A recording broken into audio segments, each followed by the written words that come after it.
Well, concerning news, certainly, but I think honestly, the way things have been going in this is not surprising.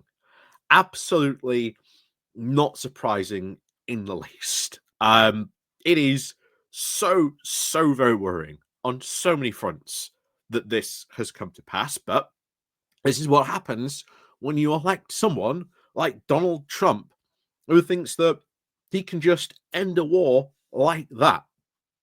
Always remember, always remember that Donald Trump on the campaign trail would brag constantly, oh, this war should have never have happened. This war should have never even started. Yeah, this war started in 2014 and was ongoing, ongoing while he was in his office in his first term, to which he did nothing about or tried to stop or do anything about.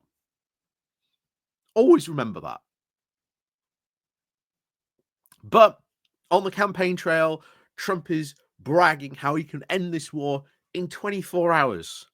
Well, here we are, 3 months coming up to his first 100 days, which to Trump will be a very important moment because he wants to be able to turn around and say, look at all these things I said in the campaign trail. Look at all the things I've said and done. Look at all the, you know, shiny things I've done. Woo, just ignore all that other stuff that's going on in the background, but look at all this shiny stuff I did.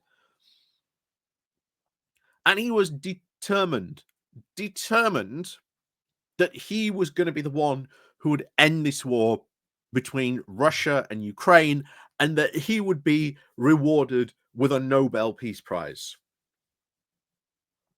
Because Obama was awarded with a Nobel Peace Prize. So as far as he's concerned, if he can be awarded with a Nobel Peace Prize, then clearly he was better than Obama, which really, if you followed a lot of the stuff about Trump, is really eventually what he wants to say. Wasn't I like just so better than Obama? all because Obama insulted him at a White House Correspondents' Dinner. We really do live in like the worst timelines, don't we? But before we get more into this, please do remember to click on the like, share, and subscribe button. And of course, down below, there's the Patreon page. There's the one affiliation link called Buy Me Coffee, where you can buy me coffee. There's the YouTube thank you button. And of course, as always, there's the Pony Club down below as well. So,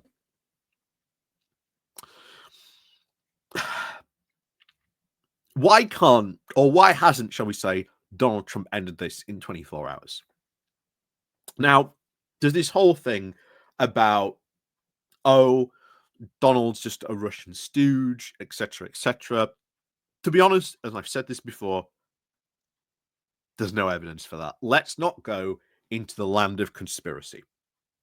Because I think if you want to try and actually change people's minds, you can't really go there when you've got no evidence. Now, we can say that there are tapes or that there's these coincidental connections, etc., but there's no hard evidence. Let's, for once, have a conversation and bury that, because I think it just muddies the waters so much, and you sort of can't have a proper conversation. But let's face it, the whole reason why Trump was claiming he could end the war in 24 hours is because he's an idiot. He's a fool. He thought that this conflict, so easy, I can end it.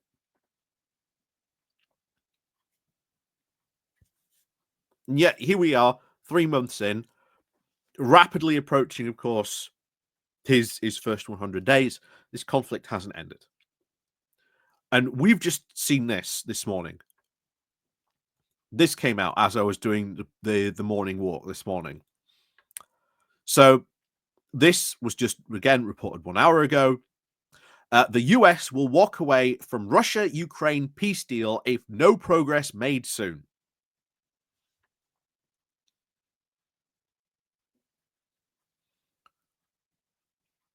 Donald Trump does not care how complicated this entire thing is, because it is. It's a complicated conflict. But he thought he could just go in, snap his fingers because Biden was a weak president. Russia will do what they're told. Ukraine will do what they're told. This war will end. No, not how it works. The Ukrainians do not want to give up all that land that they've lost to the Russians because they know full well that Russia isn't finished with them. That will mean giving them a whole heap of more land because they are claiming a lot of other land that they are not in control of at the moment, even though they are failing spectacularly constantly to give this. They are inflicting monumental losses on themselves. Like the Ukrainians have pretty much destroyed Russia's army. They've got little to no tanks. They've got almost no armored fighting vehicles left. They've got no helicopters. What air force they do have, they aren't flying. One, because they are terrified of losing those planes because they know they can't replace them easily. There's rumors going around that they can't fly at all because they've cannibalized them for parts for other things. There's all these kinds of stuff going around about why Russia hasn't used its air force in Ukraine. But I think it's because they know they're terrified of air defense, and if it met Ukrainian air defense, they would lose it instantly. I mean, just look what happened to their fleet in the Black Sea. Ukraine doesn't have a navy, but Ukraine has inflicted like over 25% losses against the Black Sea fleet. And yet, now here we are in a situation where you've got Rubio saying, if there's no progress, we'll walk away. That's not that's just not how you do diplomacy. It's just not how you do diplomacy at all. You know, and I said this morning as well, that war ultimately is a failure of diplomacy. And then I have to say, well, what then what? If you walk away, then what? Do you just don't care? And that leaves it all then on us, the Europeans. And we now have to have, I think, as Europeans, we now have to have, I think, our own response to this and say, right, enough is enough. And we also have to be prepared potentially to go to war. A lot of people might not like that. I'll be worried when I say stuff like that, but honestly, it feels where we're going. It really does. Why? Because war is a failure of diplomacy. And right now, because of America, we are rapidly approaching that. And remember, we are up against an opponent who uses diplomacy not as a means to achieve peace, but to achieve their own strategic objectives or to play for time. That's what we are seeing. So let's go on more into this. So the US President Donald Trump will now walk away from trying to broker a US-Ukraine peace deal within days unless there are very clear signs that a deal can be done, the US Secretary of State Marco Rubio said on Friday. Rubio in Paris said to the European and Ukrainian leaders, we are not going to continue this endeavor for weeks and months on end, but that's sort of what you need to do for this type of thing. You know, you can't just snap your fingers, oh, ceasefire. But that is what Trump and these MAGA people think, that they can just force this war to end. It's not that easy. Not that easy. He said, we are now need to determine very quickly now, and I'm talking about a matter of days, whether or not this is doable in the next few weeks. If it is, we're in. If it's not, then we have other priorities to focus on as well.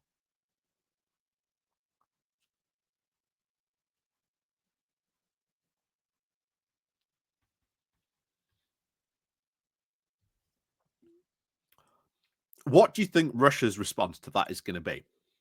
Oh, you mean if there's no progress on a peace deal, the Americans are going to walk away and abandon Ukraine and stop giving them weapons?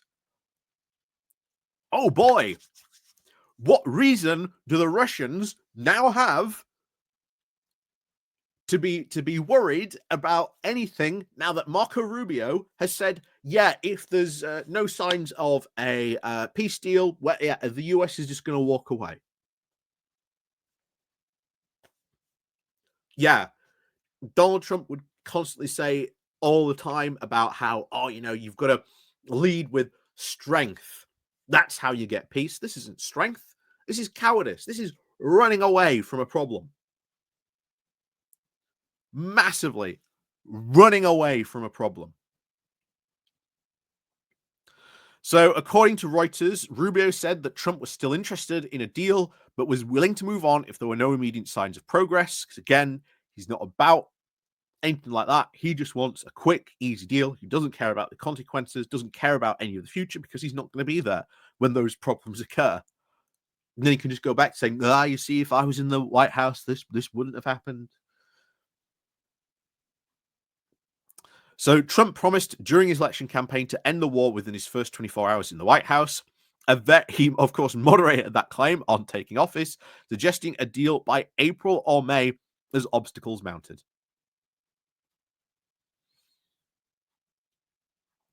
Oh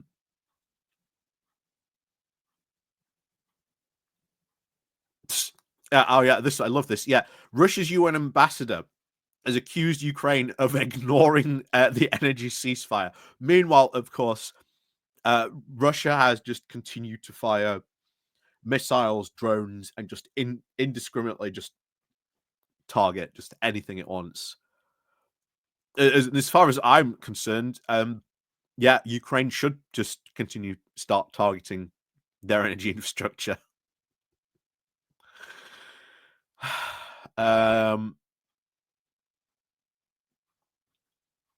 It should just go back to striking its stuff.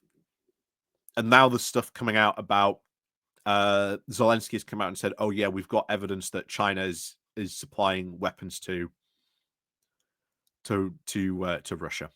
Whether that's true or not, I don't know. We'll find out. But we'll see. But like I say, if you're Russia, why even engage? Why even engage in these peace talks if you know that Russia will, or well, that America might very well just abandon Ukraine altogether if there's no progress on a peace deal? What reason? What reason do you, as Vladimir Putin, after hearing Marco Rubio say that, have any reason at all to engage seriously with peace talks except to confuse, obfuscate, and just delay them? Because as Rubio's just said, the US is just going to walk away.